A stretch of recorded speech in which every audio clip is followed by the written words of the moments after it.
So এই আল্ট্রাসাউন্ডে দেখা যাচ্ছে যে এটা প্ল্যাসেন্টা প্রিভিয়া আছে।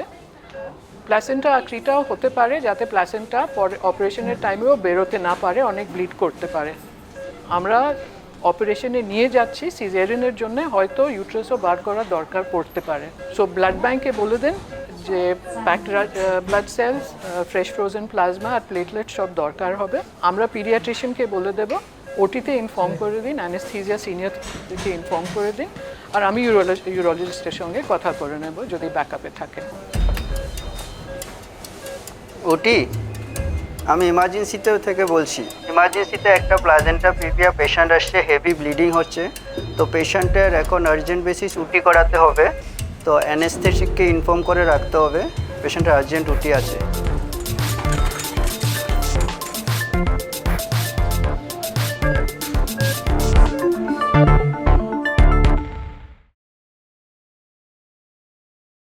যারা মা হতে চলেছেন তাদের জন্য খুব উপকারে আসবে। হাই রিস্ক প্রেগনেন্সি, তো এই রিস্কটা কিসের প্রেগনেন্সিতে? সব ডক্টরের একটা মেন্টাল চেকলিস্ট থাকে, যাতে আমরা খুঁজি যে হাই রিস্ক প্রেগনেন্সি হতে পারে কি হতে পারে না। কি কি কারণে এই হাই রিস্ক প্রেগন্যান্সি হয়? ইউজুয়ালি এজ লেস দেন 17 বা এজ মোর দেন 35। ভালো করে দেখুন, এটা পারবেন ম্যাম। ডেলিভারির সময় হ্যাঁ, তখন কি কি রিস্ক আসতে পারে? এই যে জার্নি বেবি করছে from the mother's womb to the world is the most dangerous journey in a life time. প্রেগন্যান্সির সময় লিকেজ হলে চিন্তার কোনো ব্যাপার নেই। মিথ। প্রেগন্যান্সির সময় এক্সারসাইজ করা উচিত না। জেন্টাল এক্সারসাইজ প্রেগনেন্সিতে একটা রিকোয়ারমেন্ট আছে, যাতে জয়েন্টের মোবিলিটিটা থাকে। তো এই একটপিক প্রেগনেন্সিটা কি?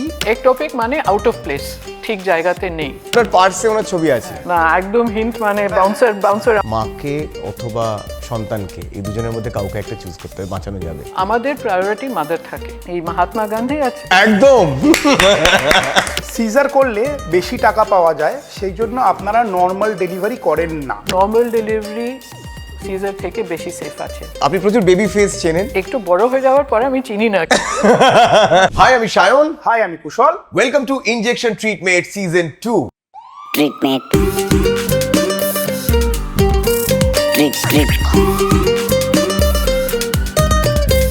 Treatment. Injection treatment season 2 supported by Narayana health Howrah. এবং আজকে ট্রিটমেন্ট 2 এর এই এপিসোডে আমরা যে স্পেশাল ট্রিটমেন্টকে পেয়েছি, তিনি হলেন ডক্টর রজনী বাগাই। উনি একজন অবস্টেটিশিয়ান অ্যান্ড গাইনোকোলজিস্ট। নমস্কার ম্যাডাম। এত ভালো একজন ট্রিটমেন্টকে আমরা সাথে পেয়েছি। কিছু জিনিস, খুব গুরুত্বপূর্ণ জিনিস, যারা মা হতে চাইছেন বা যারা মা হতে চলেছেন তাদের জন্য খুব উপকারে আসবে। তো ম্যাম, এই যে প্রেগনেন্সি, এই প্রেগনেন্সি তো আমরা সবাই জানি, কিন্তু এই হাই রিস্ক প্রেগনেন্সি, তো এই রিস্কটা কিসের প্রেগনেন্সিতে? খুব সিম্পল জিনিস আছে। কোনো প্রেগনেন্সিতে যদি আমরা ভাবি যে মাকে বা বেবি যার মার গর্ভতে আছে, বা ইমিডিয়েটলি বেবি হওয়ার পরে যদি ওই বেবিকে কোনো রিস্ক হতে পারে টু হেলথ ও টু লাইফ, ওইটা আমরা হাই রিস্ক প্রেগনেন্সি বলি। সো এইটা খুব মানে লিস্টেড জিনিস নয় যে এইটাই শুধু হাই রিস্ক প্রেগনেন্সি আছে বা ওইটা নয়, কিন্তু একটা সব ডক্টরের একটা মেন্টাল চেকলিস্ট থাকে, যাতে আমরা খুঁজি যে হাই রিস্ক প্রেগনেন্সি হতে পারে কি হতে পারে না। কি কি কারণে এই হাই রিস্ক প্রেগন্যান্সি হয়? মানে অনেক তো কারণ রয়েছে, তো জেনারেলি আপনারা কি কি কারণ দেখতে পান? মানে ফর ইজি আন্ডারস্ট্যান্ডিং আমরা ওকে ক্লাসিফাই করতে পারি যে গর্ভর আগে আমি প্রবলেমটা ধরতে পারি, আমি খুঁজি, বা যদি পেশেন্ট প্রেগনেন্সির পর কনসিভ করার পরে আসে তখন আমরা কি খুঁজি, বা হওয়ার পরেও আমরা কিছু কিছু খুঁজি। সো যেরকম যাদের এজটা আমাদের হিসাবে কম আছে বা বেশি আছে, ইউজুয়ালি এজ লেস দেন 17 বা এজ মোর দেন 35। এজ লেস দেন 17 বডির ফুল গ্রোথটা হয়নি, মাদারকেও প্রবলেম হতে পারে, অ্যানিমিয়া হতে পারে, বেবি ভালো করে গ্রো করে না। বা এজ মোর দেন 35, যা জিনিসটা এখন আমরা দেখছি, যাতে বেবিতে কোনো জিনেটিক ডিফেক্ট হওয়ার, মাদারের হাই ব্লাড প্রেশার হওয়ার বা বেবি গ্রোথ রেস্ট্রিকশন হওয়ার, এইসব জিনিস একটু বেশি থাকে। তো এটা একটা এক্সাম্পল। প্লাস যাদের অলরেডি হাইপারটেনশন আছে, হাই ব্লাড প্রেশার আছে, ডায়াবেটিস আছে, যাদের কোনো রানিং ইনফেকশন আছে যে বেবিকে হার্ম করতে পারে, হার্ট ডিজিজ আছে, কোনো সাইকাইট্রিক প্রবলেম আছে, যারা জানে যে ওরা অ্যালকোহল বা ড্রাগস বা টোব্যাকো ইউজ করছেন, মানে লিস্টটা লম্বা আছে, কিন্তু এইসব একটা হাই রিস্ক প্রেগনেন্সি আগে থেকেই বলা যায়। যদি ওরা আমাকে জিজ্ঞেস করতে আসে তো আমি বলবো যে যদি আপনি প্রেগনেন্সিতে যাবেন এইসব জিনিস আপনাকে অটোমেটিক্যালি হাই রিস্ক প্রেগনেন্সিতে পুশ করে দিচ্ছে। তো ম্যাম আপনি বললেন এই হাই রিস্ক প্রেগনেন্সি, সেটা প্রেগনেন্সির আগে, এটা হলো যে আমরা প্রেগনেন্সির আগে ধরতে পারি। তারপরে হলো যে অনেক পেশেন্টরা কনসিভ করার আগে আসে না, ইউজুয়ালি ওরা কনসিভ করার পরেই আসে, তখন আমরা আবার খুঁজি। ঠিক আছে, ওখানে আবার যা প্রেগনেন্সির আগে আমরা ধরতে পারি, আমরা সামটাইমস প্রেগনেন্সি স্টার্ট হওয়ার পরে ধরি। Diabetes, high blood pressure, heart disease, previous pregnancy, previous caesarean section, যাদের অনেকবার মিসক্যারেজ বা স্টিল বার্থ হয়েছে, কোনো ইনফেকশন যেরকম টক্সোপ্লাজমোসিসের হিস্ট্রি আছে যা এই প্রেগনেন্সিকে ইফেক্ট করতে পারে। সো অনেক জিনিস আমরা ডিউরিং প্রেগনেন্সি ধরি। কিছু জিনিস আছে যে আমরা প্রেগনেন্সিতে প্রথমে ধরি না, রানিং প্রেগনেন্সির পরে ডেভেলপ করে, যেরকম বেবির গ্রোথ কম হওয়া, ইনফেকশন হয়ে যাওয়া, কোনো জন্ডিস বা ডায়াবেটিস বা হাইপারটেনশন যা প্রেগনেন্সি আগে ছিল না কিন্তু বিকজ অফ প্রেগনেন্সি পেশেন্টে ডেভেলপ করে, ওইটা অটোমেটিক্যালি হাই রিস্ক প্রেগনেন্সিতে চলে যায়। অনেকবার পেশেন্ট যখন কনসিভ করে ওরা জানে না যে ওদের টুইন প্রেগনেন্সি আছে, তো multiple gestation is automatically high risk pregnancy. তো ম্যাডাম এই পুরো ডিউরিং প্রেগনেন্সিতেই এই রিস্ক ফ্যাক্টরগুলো আসতেই পারে, যে কোনো আসতেই লোকের। পারে। তো ম্যাডাম যখন ডেলিভারির সময়, হ্যাঁ, তখন কি কি রিস্ক আসতে পারে? ডেলিভারির সময় মাদারের রিস্ক থাকে, বেবির রিস্ক থাকে। বলা যায় যে এই যে জার্নি বেবি করছে from the mother's Om two the world is the most dangerous journey in a life time. That every step baby আটকাতে পারে, বেবির অক্সিজেন কাট অফ হতে পারে, ডেলিভারির পরে মাদারের ব্লিডিং হতে পারে, ওর একটু পরে ইনফেকশন হয়ে যেতে পারে, এইসব রিস্ক তো থাকে। প্লাস যদি মাদারের আগে থেকে কোনো ফ্যাক্টর আছে, যেরকম heart disease, during labour heart fail হওয়ার চান্সটা বেশি আছে। হাই বিপি থাকলে ডিউরিং লেবার প্রবলেমটা বেড়ে যায়। তো এইসব জিনিস ডিউরিং লেবার আমরা দেখি। অ্যান্ড আফটার ডেলিভারি অলসো ইনফেকশনের রিস্কটা অনেক থাকে, what we call puerperal sepsis. And কোনো পেশেন্টদের রিস্ক বেশি থাকে যাদের ডায়াবেটিস আছে, যাদের কোনো রানিং ইনফেকশন ছিল, যাদের নিউট্রিশন প্রথম থেকে ভালো ছিল না, আর যাদের কোনো মেন্টাল প্রবলেম ছিল বা প্রেগনেন্সিতে ডেভেলপ করলো, ওইটা পোস্ট ডেলিভারি অনেকবার এক্স্যাজারবেট হয়ে যায়, বেশি হয়ে যায়, যাতে মাদারের মানসিক অবস্থাটা এরকম হয়ে যায় যে নিজেকে হার্ম করতে পারে বা বেবিকেও হার্ম করতে পারে। এইসব জিনিসের আমরা একটা চেকলিস্ট রাখি। আপনি ওয়াটার লিকেজের কথা বললেন, হ্যাঁ। যেটাকে আমরা চলতি ভাষায় আমরা বলেই থাকি, অনেকের মুখে আপনারা শুনেছেন যে জল বেরিয়ে যাওয়া, হ্যাঁ, যে বাচ্চা হওয়ার আগে জল বেরিয়ে যাওয়া।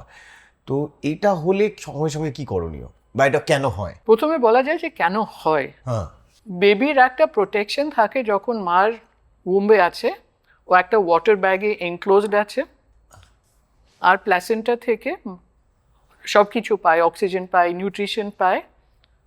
আর এই যে জল আছে এটা স্টেরাইল এনভায়রনমেন্ট আছে। এই যদি ব্যাগ ফুটে যায় কোনো কারণে, তখন বেবি এখন স্টেরাইল এনভায়রনমেন্টে নেই, তো একটা তো ইনফেকশনের রিস্ক থাকে।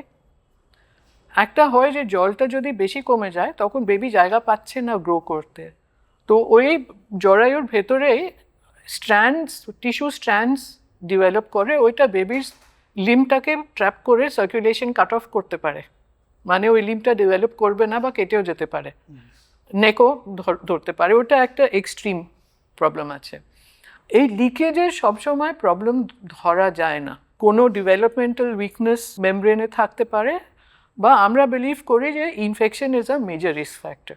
Dental infections are a very common cause of seeding of infection, মানে এই ইনফেকশনটা দাঁত থেকে উঠে পুরো বডিতে স্প্রেড হয়ে যায় একটা ফ্ল্যাশে। যাতে আমরা সবাইকে বলি যে বিফোর কনসিভিং অ্যান্ড ডিউরিং কনসিভিং আপনাদের ডেন্টাল হেলথটা খুব ভালো হওয়া উচিত। সো যখন এই লিকিংটা হয়ে যায় আমাদের চেষ্টা হয় যে টু প্রিভেন্ট ইনফেকশন আমরা বেবিকে শীঘ্রই ডেলিভার করতে চাই, কিন্তু সামটাইমস বেবির ডেভেলপমেন্টটা এত হয় না যে ডেলিভার করার পরে বেবি সার্ভাইভ করবে। তো একটা ব্যালেন্স করতে হয়। যদি খুব আর্লি ডেভেলপ এই প্রবলেমটা ওঠে, মানে 20 উইকস জেস্টেশন, ওই বেবিটা তো আমরা যা কিছু করে ওর সার্ভাইভালের চান্স বা ভালো ডেভেলপমেন্টের চান্সটা কম আছে। আমাদের এক্সপ্লেন করতে হয় যে চান্সেসটা খারাপ কিন্তু তবুও চেষ্টা করা যায়। We cover with antibiotics, at a certain age আমরা ইনজেকশন দিয়ে বেবিজ লাংসটাকে একটু ডেভেলপ করার চেষ্টা করি, মাদারকে চেক করতে থাকি ইনফেকশন হচ্ছে কি হচ্ছে না। যদি কোনো কারণে বেবি ভায়াবল এজে চলে আসে অ্যাটলিস্ট 34 উইকস, তখন আমরা ডেলিভারি করি। So this is what we call preterm premature rupture of membranes, মানে বেবির গ্রোথ হলো না আর মেমব্রেনটা রাপচার হয়ে গেল। আচ্ছা ম্যাম, ব্লাড লসের কথা আপনি কিছুক্ষণ আগে বলছিলেন হ্যাঁ। যে during pregnancy or rather high risk প্রেগনেন্সির সময় এক তো প্রচুর ব্লাড লস হয়, এবং কিরকম ব্লাড ব্যাকআপ রাখতে হয় আপনাদের? সো অবভিয়াসলি যেখানে আমাদের নিজের ব্লাড ব্যাংক থাকে, every institution that has a blood bank with good stocks of blood, একটা সিকিউরিটি পাওয়া যায়। Ideally fresh blood is best blood, but ওটাকে প্রিজার্ভ করা মুশকিল।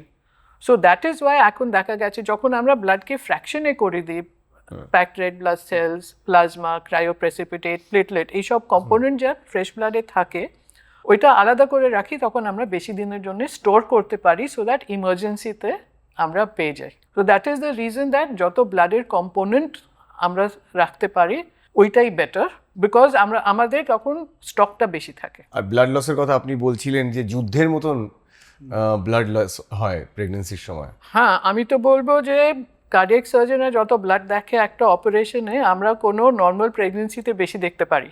আমরা অ্যাভারেজ ব্লাড লস আমরা এক্সপেক্ট করি দ্যাট নর্মাল ডেলিভারিতেই 500 ml অবধি ব্লাড লস হয়ে যেতে পারে, অ্যান্ড সিজারিয়ানতে 1000 ml ব্লাড লস হয়ে যেতে পারে। তো ম্যাডাম, এই হাই রিস্ক প্রেগনেন্সির সময় বা ধরুন হঠাৎ করে কেউ ইমার্জেন্সি কোনো পেশেন্ট চলে এলো, তাহলে এই যে টিমটা এই সিচুয়েশনটাকে হ্যান্ডেল করে তার সম্বন্ধে কিছু বলুন। আমি আপনাকে একটা এক্সাম্পল দিচ্ছি, ঠিক আছে, কাহিনীর মতন। তো একজন মহিলা 3 মাসে, মানে ওর গর্ভ ছিল, 3 মাসে গিয়ে ইনজেকশনটা নিয়ে নিল, ও জানে যে ইনজেকশন নিতে হয়, তারপরে তার আগে কিছু করেনি, কিন্তু ওর আগের প্রেগনেন্সিতে একবার সিজার হয়ে গিয়েছিল। হঠাৎ ও আনা যায় আমাদের ইমার্জেন্সি, ও 5-6 ঘন্টা থেকে ব্লিড করছে, হেভিলি ব্লিড করছে, এখন সেমি কনসিয়াস আছে, এসেছে, হাতে কোনো কাগজ নেই, কিছু নেই। তখন ফার্স্ট পয়েন্ট অফ কন্ট্যাক্ট হলো যার আমাদের ইমার্জেন্সি ডক্টর, ইমার্জেন্সি নার্স দেখলেন, উনি দেখলেন যে হ্যাঁ গর্ভ আছে, তো আমাদের ডিপার্টমেন্টকে ডাকলেন। সঙ্গে সঙ্গে উনি পেশেন্টের রিসাসিটেশন ট্রাই করলেন, ওকে আইভি লাইন এসব ফ্লুইড দিতে হয়। উনি যদি পারেন না, উনি ইন্টেন্সিভ কেয়ারকে অ্যাক্টিভেট করে দেন, যে পেশেন্টের ইন্টেন্সিভ কেয়ারের দরকার আছে। আমরা ছুটে আসি, আমরা চেষ্টা করি ধরার যে কোথায় থেকে প্রবলেম উঠছে, কি কারণ আছে ব্লিডিংয়ের, তো আমরা আল্ট্রাসাউন্ড করি। সো অলরেডি আপনি দেখছেন যে 4 ডিপার্টমেন্ট তো ইনভলভ হয়ে গেছে। ব্লাড ব্যাঙ্ককে বলা যায় যে এই পেশেন্টের ব্লাডের দরকার আছেই, আপনি ইউনিভার্সাল গ্রুপ, মানে ও নেগেটিভ, এটা ইউনিভার্সাল, প্লাস পেশেন্টের ব্লাড গ্রুপ যদি আমরা ম্যাচ করতে পারি তখন ওই, মানে কিন্তু আপনি ব্লাড ব্যাঙ্ক এইরকম কেসে usually minimum 4 packed red blood sales plus plasma plus platelets আমরা ব্লক করে রাখি। যখন যদি আমাদের আল্ট্রাসাউন্ড আমরা সাসপেক্ট করি ওর প্ল্যাসেন্টা প্রিভিয়া আছে, আর যদি প্রিভিয়াস সিজারিয়ান হয়ে গেছে, আমরা মনে রাখি যে প্ল্যাসেন্টা অ্যাক্রিটা, মানে প্ল্যাসেন্টাটা ইউট্রাসে আটকানো আছে, ওইটা বেরোবে না, এর কারণে ব্লিডিং হচ্ছে আর আমাদের প্রবলেম হতে পারে অপারেশন করলেও। সো আমরা ওটিতে বলি যে এই পেশেন্টটাকে আমরা নিয়ে আসছি, আর আমরা আমাদের ইউরোলজি ডিপার্টমেন্ট ইউজুয়ালিকে স্ট্যান্ড বাইতে রাখি, যে আমরা যখন হয়তো প্ল্যাসেন্টা যদি বেরোয় না আর আমাদেরকে ইউট্রাস আউট করতে হয়, ওই টাইমে ব্লাডারের ইনজুরি হয়ে যেতে পারেন, আপনারা রেডি থাকবেন রিপেয়ার করার জন্য। এই পেশেন্টের আইসিইউ বেডটা রেডি থাকে। সো এতগুলো ডিপার্টমেন্ট বেসিক্যালি রেডি রাখতেই হয় to deal with this kind of situation. অনেক ক্ষেত্রে দেখা যায় কিছু কিছু, যদিও এটা খুব রেয়ার, এরকম কন্ডিশন আসে হাই রিস্ক প্রেগনেন্সির ক্ষেত্রে, যখন ডাক্তাররা এসে বলেন যে মাকে অথবা সন্তানকে, এই দুজনের মধ্যে কাউকে একটা চুজ করতে হবে, বাঁচানো যাবে। আর সত্যি কথা বললে, অ্যাজ অ্যান অবস্টেট্রিশিয়ান আমাদের প্রায়োরিটি মাদার থাকে। আচ্ছা, এই লাইফটা আমাদের সামনে আছে, ওই জনটা আমার পেশেন্ট, আমি বলবো না যে কার কেউকে বাঁচাতে এই পেশেন্টকে আমি কিছু হার্ম করব। So mother is the first priority for us. যদি মাকে হেলদি রেখে আমরা বেবিকে, also we can keep the baby safe, তখন ভালো। অ্যান্ড ইউজুয়ালি এইরকম মেন অবস্থা কখন আসে, মার লাইফ বা বেবির লাইফ। মা বলে যে সামটাইমস ক্যান্সার ধরা গেল ডিউরিং প্রেগনেন্সি, এই ডিসিশনটা সামটাইমস মাদার নিয়ে নেয় যে আমি এখন কোনো ক্যান্সারের ট্রিটমেন্ট করব না, আমি প্রেগনেন্সিটাকে কন্টিনিউ করাতে চাই। ওই ডিসিশনটা আমাদেরকে রেসপেক্ট করতে হয়, that is the mother's decision. Sometimes কি হয় যে পেশেন্টরা কনসিভ করে and we find out that ওদের একটা হার্ট কন্ডিশন আছে, প্রেগনেন্সি কন্টিনিউ করলে পেশেন্ট প্রবাবলি সার্ভাইভ করবে না। আমরা যদি রেকমেন্ডও করি যে প্রেগনেন্সি কন্টিনিউ না করতে আর পেশেন্ট রিফিউজ করে, তখন আমাদেরকে যেরকম পেশেন্ট আছে ওই রকম আমাদের ট্রিটমেন্ট চালাতে হয়। বাট আমাদের অ্যাজ এ ডক্টর আমার ফার্স্ট রেসপন্সিবিলিটি হয় মাদার। ম্যাডাম আর একটা জিনিস নিয়ে জিজ্ঞেস করি, সেটা হচ্ছে একটপিক প্রেগনেন্সি। তো এই একটপিক প্রেগনেন্সিটা কি, আর হলে আপনারা কীরকম ট্রিটমেন্ট করে থাকেন এটা একটু বলুন। সো একটপিক প্রেগনেন্সি একটা মেডিকেল অবস্টেট্রিক ইমার্জেন্সি।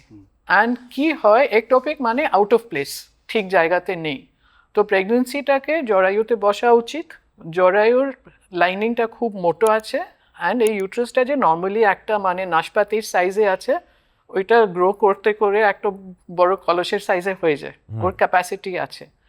কিন্তু যদি প্রেগনেন্সিটা আর কোনো জায়গাতে বসে যার এক্সপ্যানশনের ক্যাপাসিটি নয়, অ্যান্ড ইউজুয়ালি এই জায়গাটা ফ্যালোপিয়ান টিউব হয়, ওর ওয়ালটা থিন আছে, প্রেগনেন্সি গ্রো করতে করতে ফেটে যায়। আর কারণ প্রেগনেন্সি বডি থেকে অনেক ব্লাড সাপ্লাই নিয়ে নেয়, যখন এই জিনিসটা ফেটে যায় প্রফিউজ ব্লিডিং হয় 5, 6, 7 লিটার্স। সো আমাদের সবসময় চেষ্টা হয় যে at early pregnancy first visit আমরা আল্ট্রাসাউন্ড করে দেখি দ্যাট প্রেগনেন্সি কোথায় বসেছে। অ্যান্ড যদি একটপিক প্রেগনেন্সি ধরা যায় তখন আমরা ট্রিট করি। ট্রিটমেন্ট বিভিন্ন রকমের হতে পারে। ইউজুয়ালি আমরা প্রেফার করি দ্যাট উইদাউট সার্জারি যদি ট্রিটমেন্ট হয়, আমরা ইনজেকশন দিয়ে একটা মানে ক্যান্সারের ড্রাগের মতন ইনজেকশন আমরা দিতে পারি। বাট ওইটা কোনো কন্ডিশনের সাইজ অফ দ্য প্রেগনেন্সি এসব দেখে তারপরে আমরা ডিসাইড করতে পারি কি ওই মেডিসিনটা দেওয়া যায়। যদি ওই মেডিসিনটা আমরা না দিতে পারি ফর হোয়াট এভার রিজন, তখন নেক্সট অপশন হয় যে সার্জারি করতেই হয়। আর যদি ফেটে গেছে তখন তো সার্জারি করতে, তখন তো একটা বিরাট বড় ইমার্জেন্সি হয়ে যায়। আর একটা জিনিস জানার খুব ইচ্ছা আছে, এই অ্যাক্লারেশিয়া এই যে ব্যাপারটা, এইটা সম্বন্ধে যদি একটু কিছু বলেন। আমি আমার মতন আপনাদের অবস্থা হচ্ছে, কি টার্ম বললেন ডাক্তারবাবু? ম্যাডাম কাছ ও থেকে আচ্ছা। সো আমি প্রথম থেকে বলেই যাচ্ছি, বিফোর প্রেগনেন্সি, ডিউরিং প্রেগনেন্সি, যখন হাই বিপি থাকে, এইটা একটা আমাদের জন্য খুব সাংঘাতিক ব্যাপার। আগে থেকে বিপি হাই হয়, ওদের প্রেগনেন্সিতে আরও বেশি বিপি ডেভেলপ করার আরও বেশি চান্স থাকে। কিন্তু এই যে যাদের নাও হয় তাদেরও বিপি ডেভেলপ করার একটা পসিবিলিটি আছে।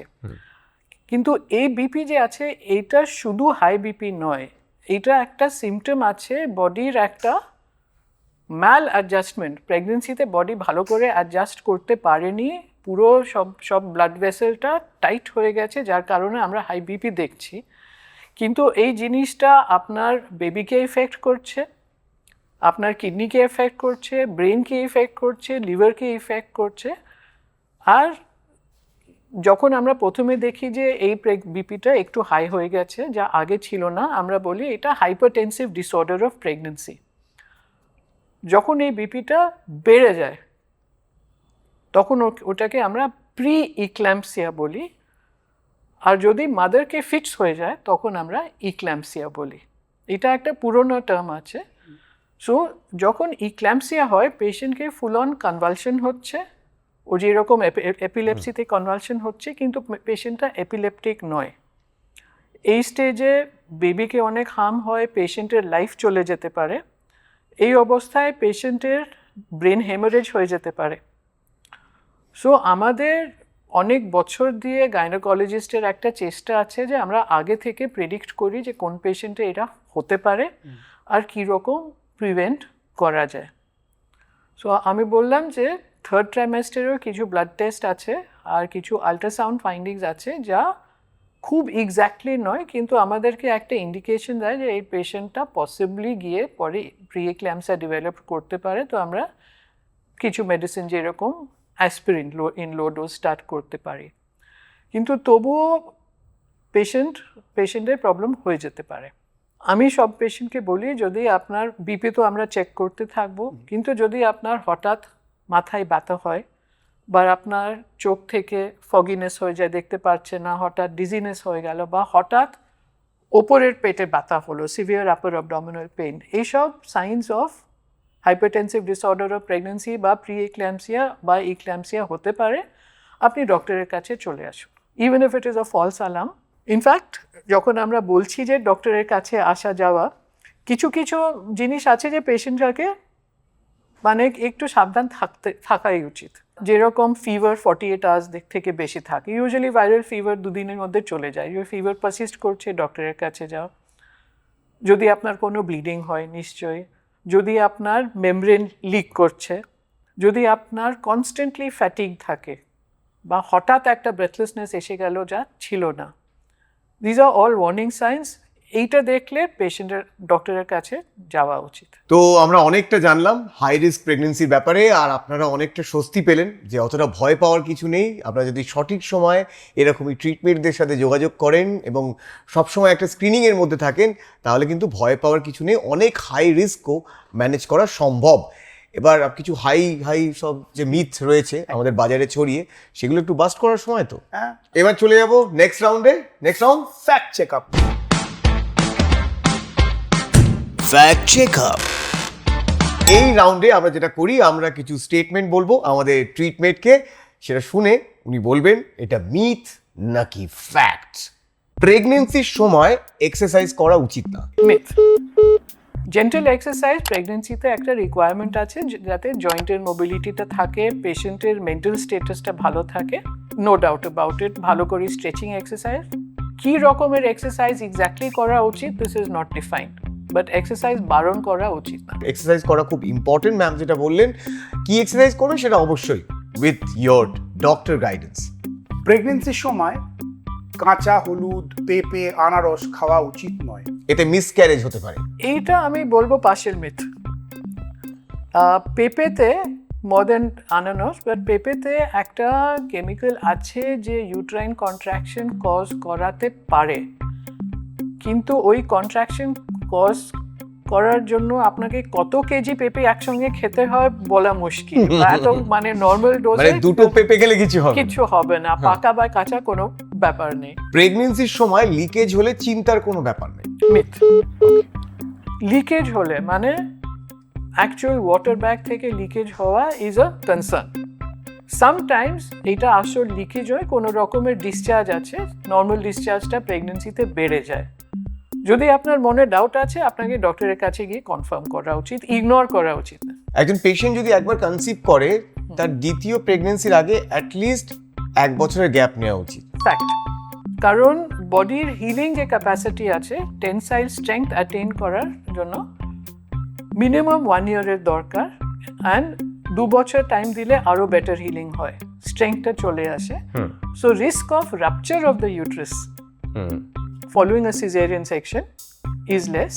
Gap between children is better. মা এক বেবিকে ব্রেস্ট ফিডিং করতে করতে যদি আবার কনসিভ করে, তখন ওনার হেলথ স্ট্যাটাসটা কমে যায়, প্রথম বেবিকেও একটু বেটার টাইম দিতে পারে। দাদা শুনে নিলেন, সামলে। দাদুরা যেটা করেছে দাদারা আপনারা করবেন না, গ্যাপ দেবেন, যাতে ম্যাম বললেন যে একটা হিলিং এর টাইম লাগে বডিতে।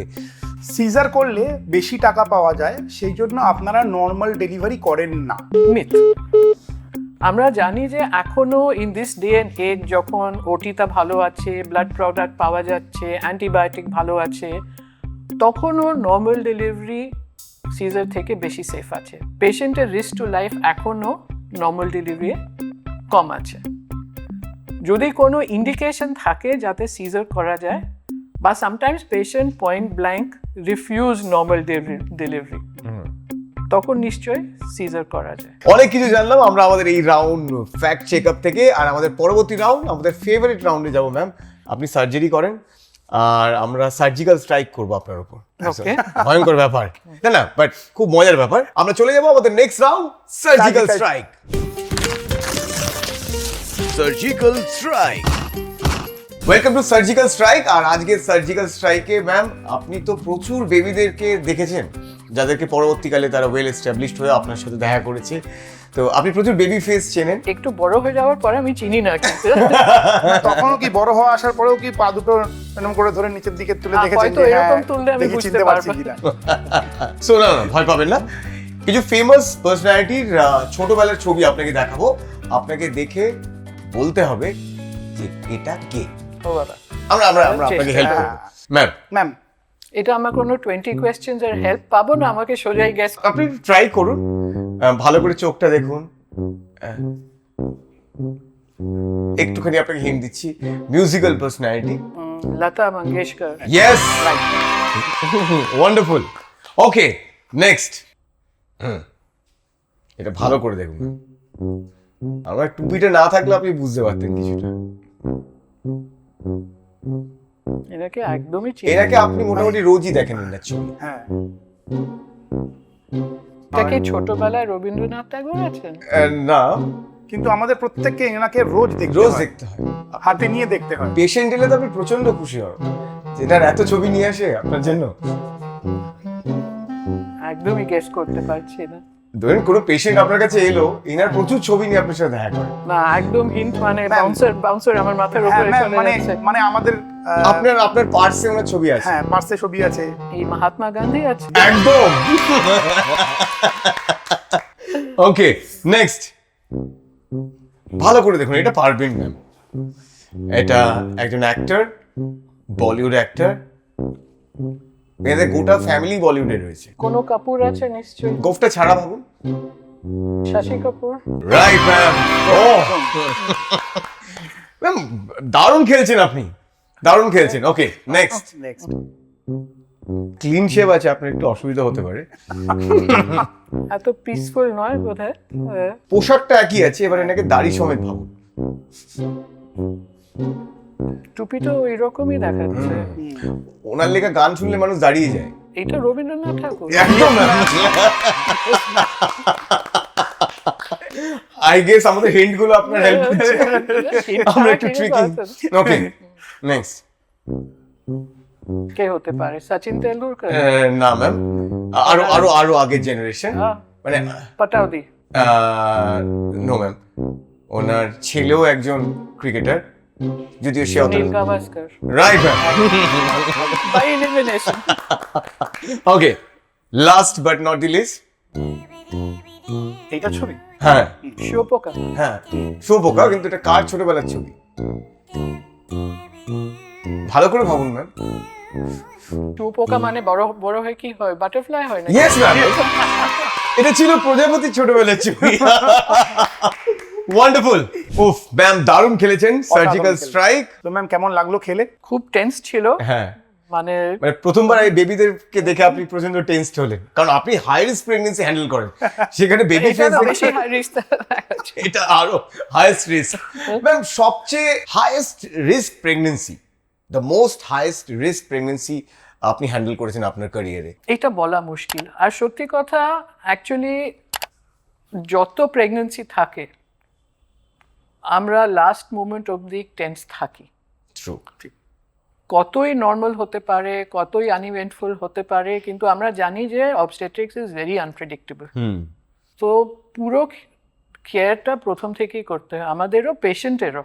এখন তো আমি দেখি যে লোকরা বেবি নেওয়ার আগেই একবার জিজ্ঞেস করতে আসে যে আমাদের কী সব প্ল্যান করতে হয়। তো আমরা বলি যে নিউট্রিশন রাখো, ভালো চেক আপ করে নাও, দেখো যে তোমার কোনো আন্ডারলাইং বিপি, ডায়াবেটিস এসব কিছু নেই। যদি আপনার ফ্যামিলির কোনো হিস্ট্রি আছে চেক করে নাও। এটা যদি আপনার ভ্যাকসিনেশন, চিকেন পক্স, মিজলস এসব আপ টু ডেট নয় করে নাও, হেপাটাইটিস বি ভ্যাকসিন করে নাও। এসব আগে থেকেই বলা যায় প্রেগনেন্সি নেওয়ার আগে। During pregnancy water intake, high protein diet, not multivitamins. আমি বেশি খুব সাপ্লিমেন্টে বিলিভ করি না। যদি নর্মাল ডায়েট খাওয়া যায়, ভালো প্রোটিনের ডায়েট উইথ অল ফ্যাক্টরস খাওয়া যায়, তখন বেশি সাপ্লিমেন্টেশনের দরকার নেই। যা রুটিন সাপ্লিমেন্টেশন, ইউজুয়ালি আমরা হিমোগ্লোবিন আন্ডার 13 যদি থাকে আমরা আয়রন ট্যাবলেট দিতে চাই, ক্যালসিয়াম আমরা দিই, ওইটাতে প্রেগনেন্সি চলে। স্টে অ্যাক্টিভ, স্টে ফিট, আর যত ওয়ার্নিং সাইন্স আছে যে আমি আগে বলেছিলাম ওইটাকে ইগনোর না করতে। Thank you ma'am, thank you so much. আমরা অনেক কিছু জানতে পারলাম আর সবাই অনেকটা রিলিফ হলো। আর একটা ব্যাপার আছে যেটা বললে আপনারা এক্ষুনি আরো রিল্যাক্সড হবেন, সেটা হচ্ছে হেলথ চেক আপ। খুব ইম্পর্টেন্ট ম্যাম যেটা বললেন সব কিছুর ক্ষেত্রেও। ইভেন আপনি যদি ফিটও আছেন, প্রত্যেক বছর একবার হেলথ চেক আপ করা খুব ইম্পর্টেন্ট। আর আপনাদের জন্য রয়েছে সুযোগ একটা ফ্রি হেলথ চেক আপ জিতে নেওয়ার ফ্রম নারায়ণা হেলথ হাওড়া। তার জন্য আমাদের এই সোশ্যাল মিডিয়া হ্যান্ডেলগুলো ফলো করুন। এখানে আসবে আগামীকাল একটা প্রশ্ন এই এপিসোড রিলেটেড, আর সেখান থেকে একজন লাকি উইনার পেয়ে যাবে free health check up from Narayana health Howrah. এবং এবং যারা আমাদের ট্রিটমেন্টের রেগুলার দর্শক তাদের জন্য রয়েছে special discount, use this coupon code treatment. তাহলে এখান থেকেই টাটা বাই বাই বলছি, আমি সায়ন, আমি কুশল। ফিরবো অন্য কোনো পর্বে অন্য কোনো ট্রিটমেন্টকে নিয়ে। ততক্ষণ সুস্থ থাকুন, ফিট থাকুন, দারুণ থাকুন, আনন্দে থাকুন। টাটা। টাটা।